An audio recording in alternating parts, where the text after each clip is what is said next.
Dr. Wahid. Hello, hi, good morning, good evening to everyone. It's so great to be here with you. Shafkat, can you hear me? Yes, sir. Yes, dear Prof, we all can hear you. You are very much audible. Wonderful. Okay.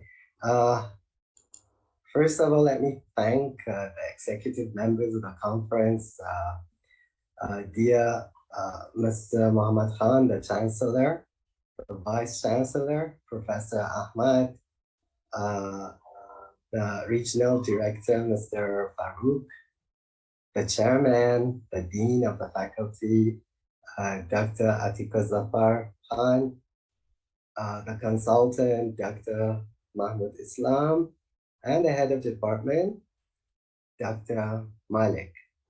And of course, my special thanks to dear Shafkat for making this happen. How are you? Yeah. Good, sir. Thank you very much, sir. Excellent. I hope you have started a wonderful event. I really miss every one of you. And hopefully the second conference, we will be together physically, Inshallah. face to face. Okay, so thank you very much. What I have selected to talk about is a little scary. They call it assessment. Uh, but I will not talk it in a scary way. I will try to simplify things. And what I have chosen to talk about is relevant, and it's relevant for everyone from any area, not necessarily from language, but also from literature, culture, or even mathematics. Okay.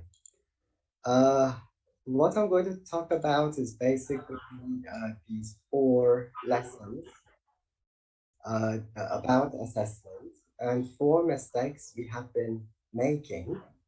So that's the essence of our session today. But before I begin, I want you to take a few minutes, have a piece of paper, or perhaps if you're home, type down the five expressions or words that come to your head when you think about the word assessment. When you think about the word assessment, what comes to your head? Can you write them down on a piece of paper, and we will get back to this at the end of this talk, okay? You can share your responses in the chat room, and also you can write them down and pass them to Mr. Shafman, okay? So the four lessons. When the pandemic hit, we all asked ourselves this question: what have I been doing? And you know, when you have time, when you're alone, during the pandemic, we had a lot of time to be alone and to think. So the question that came to our heads again and again as educators was, have I been doing it right? Especially because we had lost the the ordinary medium that we usually use, the face-to-face medium, the classroom, that we usually have to share our ideas uh, with our students, right? So uh, what in my head is these four lessons, four problems that my way of assessment, our ways of assessment uh, have. The first one is I will be talking about is our over-reliance on summative assessment. The second is our over-reliance on norm-reference assessment. The third is emphasis on students' memorization skills.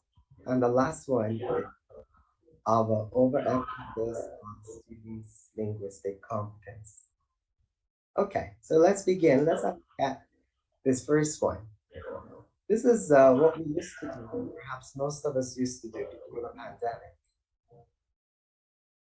Look at the look on that face.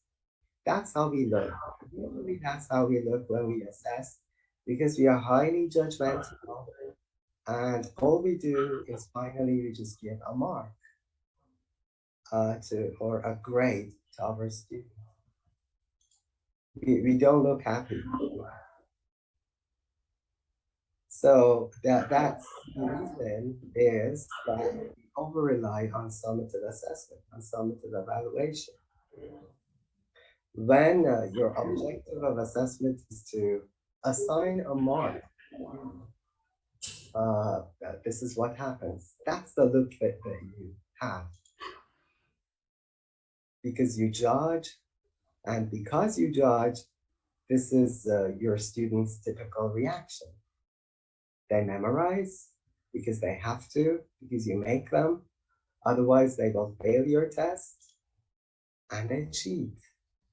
And sometimes we do very weird things to avoid their cheating. Can you just imagine that we are doing this to our people, our students, the next generation in our schools? Right now, dear Prof was talking about values. If we are supposed to be teaching values to our next generation, this is not the best way to treat them. The biggest value is trust. When I do this to my students, it means I don't trust them. And when my students cheat, the reason is I'm cheating them.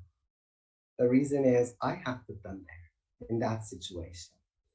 So what's the solution for this first problem? That's what the pandemic pushed us to do.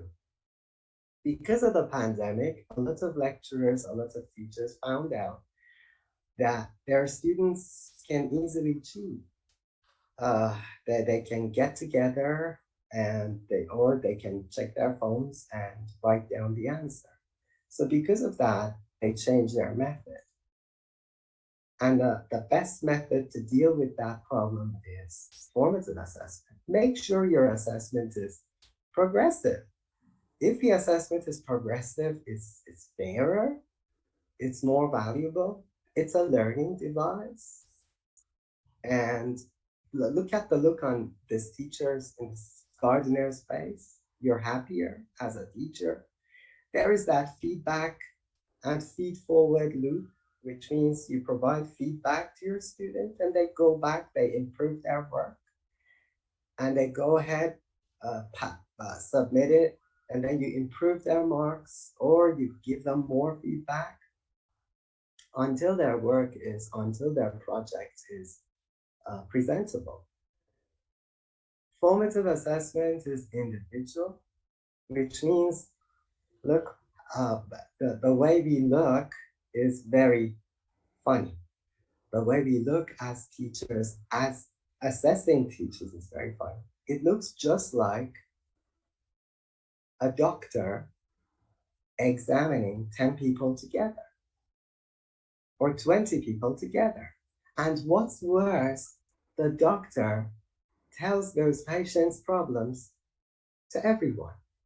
Doctor doesn't keep it a secret. That's the way we examine people as teachers.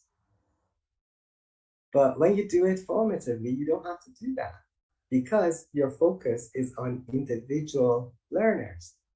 You don't put 20 patients together in a room and examine. And it's also collaborative. Collaborative in the sense that you ask your students to contribute. Why not asking your students to design your test? That's not bad. In fact, if you do that, they will not forget it. They will not forget the item that they designed for your test, right?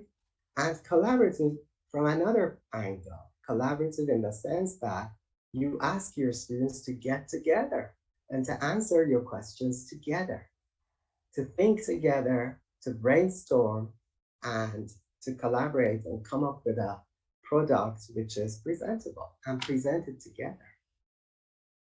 These are the things that I think we have been doing because of the pandemic. Formative assessment increases quality. And as a result, the students start working hard because they want to improve the quality of their work. They outperform themselves. They don't compete, they collaborate, and they stop cheating because they don't have to cheat. We don't ask them to memorize. In fact, we give them access to all the sources because we want them to go beyond memorization, right? So that's the first lesson. The second lesson and the second problem is a bigger problem. By bigger, I mean it's a high stakes problem. What do you get from this diagram? You see this diagram here? It's so beautiful. It's so bell-shaped. All researchers love it. Why? Because it's normal. And researchers love normal. Here, look at that blue, light blue student there. That student must be happy, right? Because he's the best. And these students, they don't feel alone because they are normal. And normal people are a lot, right? So everything is good, but the problem is until you look at the bigger picture.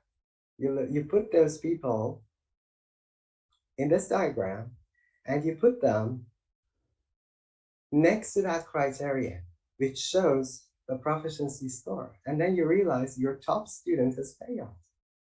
And then you realize you have been developing armies of failure because you have failed to realize that you are developing, you're educating your students to beat that proficiency, not to be the best among their peers. This is the mentality that norm referenced assessment evaluation has given us, to go to a class and to make students compete and mark them and then continue our lives. And the solution is criterion reference assessment, in which you have that measure. And that measure lets you see whether you have achieved or not, whether your students have achieved it or not. So as you see, criterion reference tests compare students' knowledge and skills against a predetermined standard, not one another. Because when you do that, they compete, they cheat. When you don't do that, they try to improve their performance. They collaborate. They try to beat that criterion. They don't beat one another. They collaborate with one another to beat that criterion. Of course, I'm not saying norm reference assessment is not valuable. You can have it in mind because it's natural for normal people to be alive. It's okay. But what I'm saying is the danger is that we look at it too closely and we forget about the criteria. So what happens if we focus on criteria reference assessment? When we do that, our students become mastery oriented. I never forget that my elder brother, yeah, he's a very intelligent uh, person. He never went to school. He went to school, but he stopped. He never went to university. What he did was, the minute he realized he's passed, he just left the exam hall because he didn't want to waste his time. He was interested in his business, but he was doing it because of our mom and dad, just because he had to complete his education. So isn't that funny that you allow your students to pass even though they haven't learned 50% of the lesson? That misconception, that mistake will go away the minute you start looking at that proficiency score. And your students will collaborate. Let's move on to the third problem. Our overemphasis on students' memorization. If you take a look at your tests before the pandemic, you will realize you had a lot of questions which were what questions. And those what questions or comparison questions, they get your students to memorize things. And if they don't memorize, they don't pass your test. But the problem is the students we deal with are Generation Z, and they are expected to go beyond that because you have everything, you have access to all the information. You don't really have to memorize. Everything's at your fingertips. What's expected from you as a learner is to be able to create, to be able to evaluate, analyze, apply beyond understanding and remembering. You have to be beyond understanding. Okay, you understand all this, then what? And if you do that, your students, again, will remember better. If your focus is on creation and evaluation and application, the remembering part will be easy. It will be painless. And this is possible again to do through collaborative portfolio and project-based assessment. That's possible. And when you do that, this happens. This picture you can see is RIPHAH. He was my student a few years ago. And they developed this video about Indian English. The course I was offering that semester was English history. And I had assigned a project, and the project was come up with a video, a short video that describes a period or a part of English language history. And this is what they did. If you have time, I have shared the slides with dear Shafat. He will share them with you. You can take a look at that video. But the story doesn't stop in that video. It begins. Radha put it up there. People watched it. So he became a very well-known YouTuber because his video got 1,600,000 hits, which is wonderful. So he developed his YouTube channel, and his mother is a part of it. They have about 11,000 subscribers, and they teach people how to do Indian food. So if you're interested in Indian food, make sure you subscribe. These are the things we should be obsessed with, not the bell curve or the final exam, the midterm exam, but what will my students take away from my class, from this course? What kind of creative, critical activities am I asking them to do? Or am I obsessed in my monolithic universe called language or culture or literature or mathematics, whatever? The fourth problem. The fourth problem is our overemphasis on linguistic competence or that knowledge base. Whatever you've been teaching, it could be literature. We have been over-reliant on that. I remember I was a literature student. I was an English literature student. And what my lecturers did was, okay, I will give you a line and you will have to tell me where this comes from. We had to memorize all those plays, all those words, and then so that we could get the mark on the exam, which was totally useless because I don't remember any of it now, right? And the same thing is true for language. As language teachers, we are, or assessors, we are so obsessed with vocabulary, grammar, spelling that we forget the real thing: writing, speaking, listening, reading, communication. But skill, we don't give it to our students. We don't assess our students based on that. All right. And what happens is we put our students in that vicious cycle of rote loop. And the solution is simple. The solution is games, projects, real authentic tasks, activities that are very close to your heart, activities that when you design them and when your students are performing them, they do it and you do it with a smile. So these are the things that you could do. You can give your students a project, and that project will help your students search, criticize, generate ideas, and then provide feedback. That's even more important. But again, the problem is we don't trust peer feedback, right? We don't trust students for their self-assessment, right? We never ask our students to self-assess, correct? And then we expect them to be employable, right? So all these, I think, will have to be carried out to make sure that we don't over-rely anymore on linguistic competence or that knowledge base, but we rely on it to be more critical, to generate ideas, to criticize our ideas, and to apply our knowledge.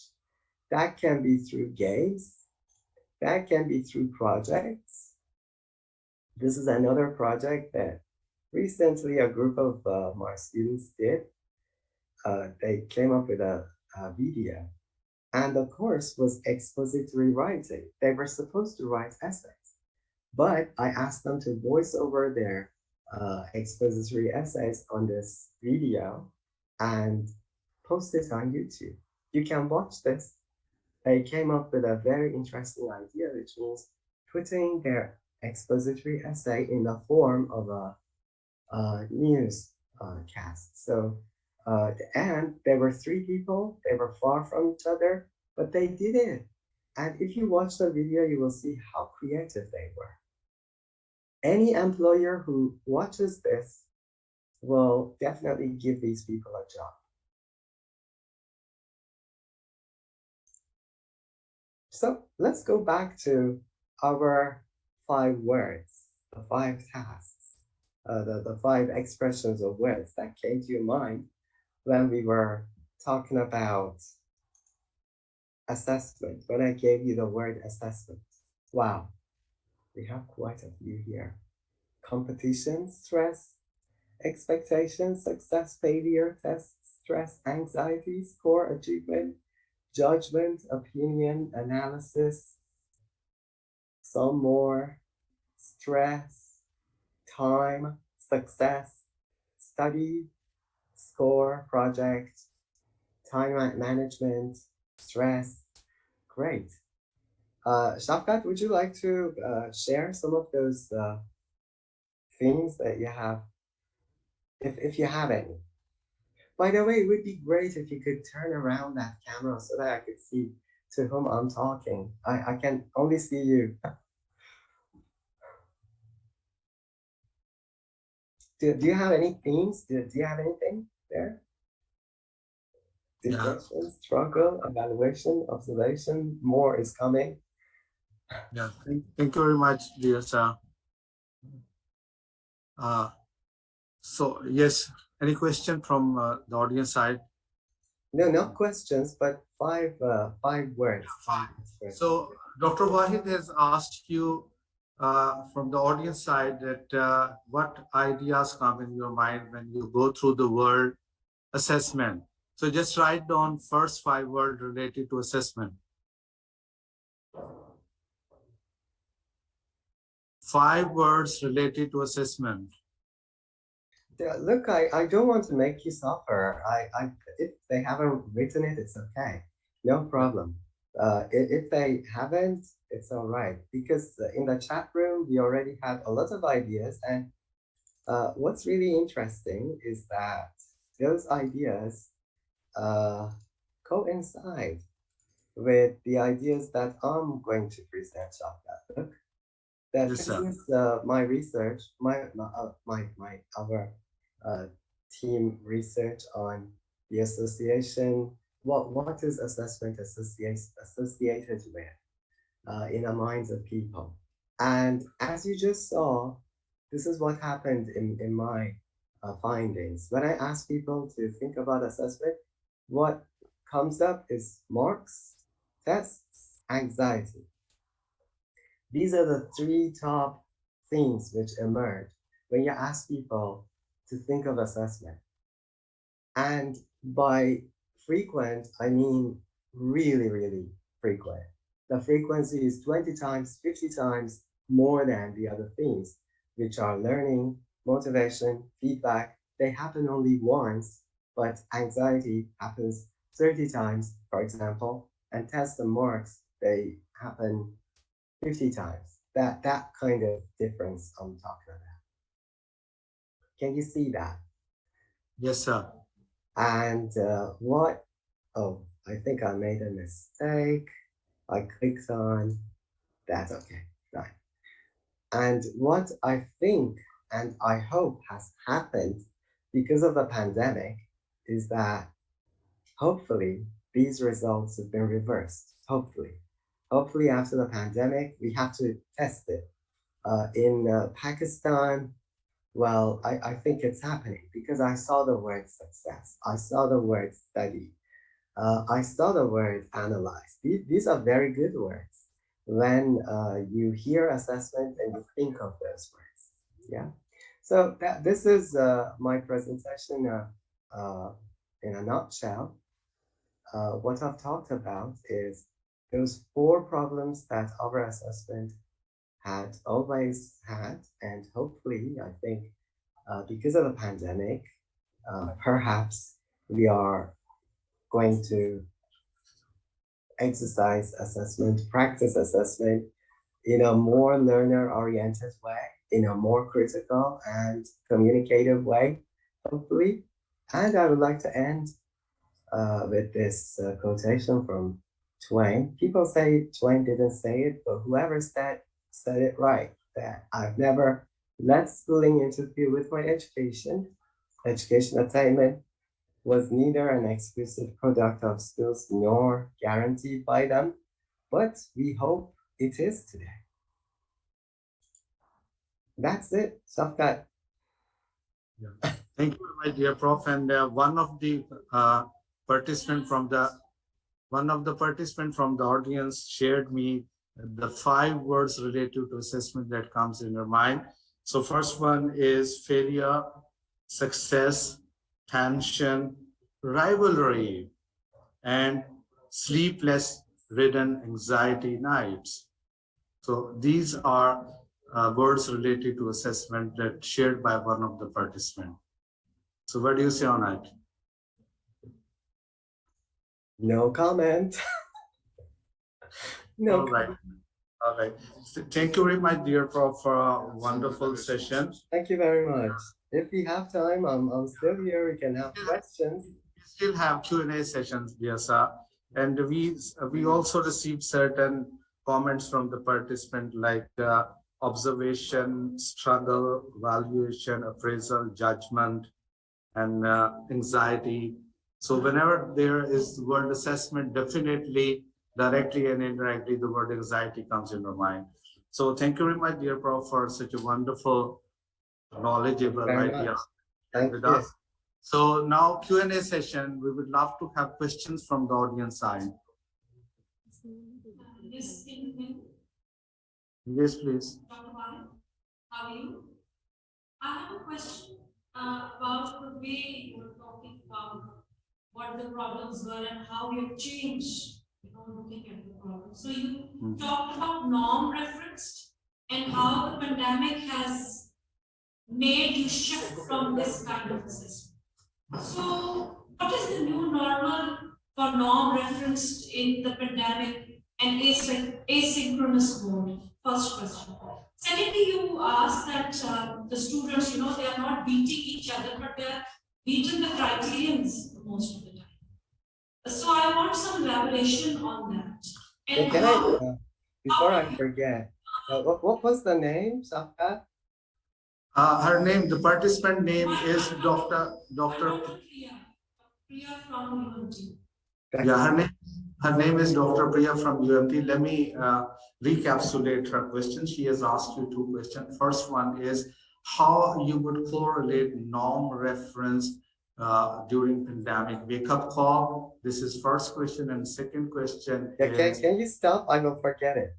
Okay. Don't forget the second one. Okay. The answer to that one is I don't know if this happened to you. They happened to me. My students who were very communicative, very expressive in face-to-face classes became suddenly quiet in online classes. And in online classes, some other students became more communicative. This means that the norm is shifting. So, and that's why we have been talking about the new norm, because we are looking for something normal, right? So our norm is under question. That's how I think we should question our norm assessment, norm reference assessment ideology. That's how I think it's relevant. Shafkat, what was the second one? Yeah. Hopefully you didn't forget it. How can you just mentioned that the students in the asynchronous mode or online mode are beating each other and not the criterion? So which criterion are you talking about, or criteria are you talking about? How students are beating in online assessment? What particular criteria you are talking about during online assessment? Look, in norm reference assessment, our criterion is 10 at school level. At university, undergrad, 12 upon 20. It's our criterion is C minus. So in UPM, it's 54.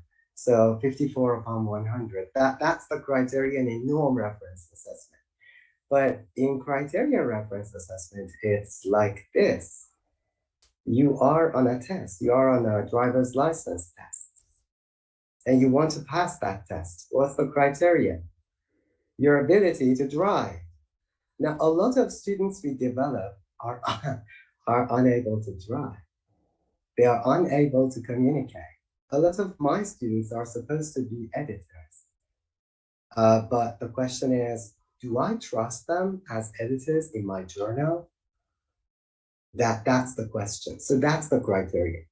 Their employability skills, that's the criteria. Their creativity and analytical skills, that's the criteria. Are we focusing on those?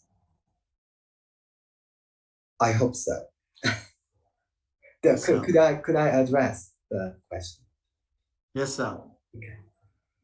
I just want to know that I think it's the same for on campus as well, or do you think you see a shift?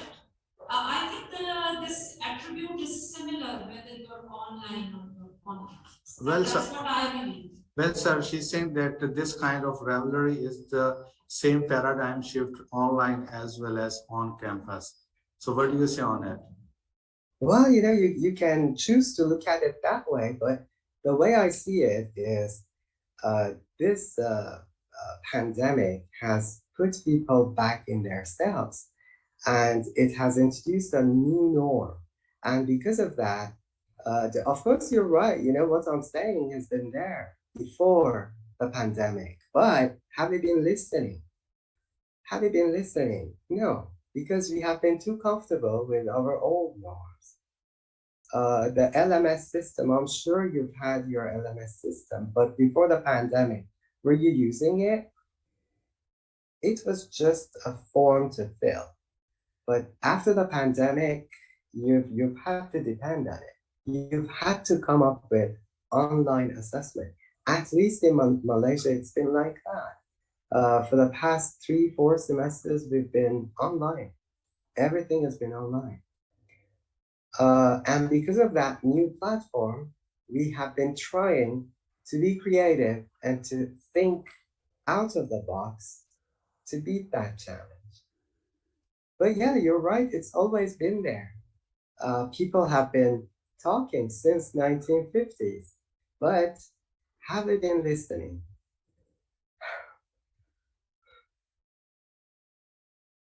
Well, I hope the question satisfies you. Okay. Dear sir, we also received responses from the participant regarding the assessment. So one of the participants says assessment means evaluation, analysis, grades, notes to perform, and tension and anxiety. So most of the participants very clearly have understood your talk. So thank you very much, dear sir. Thank you very much. Thank you. I think our time is up, right? And now you will have that coffee break. I missed those coffee breaks. You have a tea break. Yeah. Pakistani tea break. Enjoy your tea break, and hopefully we will meet there or here in another conference.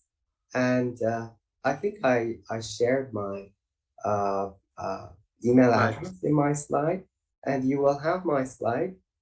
Let me also share it in our chat room. And with that, I say goodbye and enjoy and have a successful event. Thank you very much, dear sir. So collaborative learning, project-based learning, roadmap